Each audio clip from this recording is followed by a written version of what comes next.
আহ স্বর্গ সুখ, এক কাপ চা।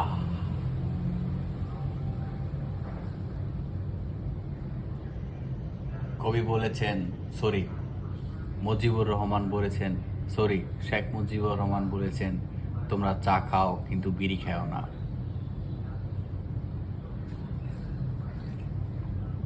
সক্রেটিস বলেছেন, চা খাওয়া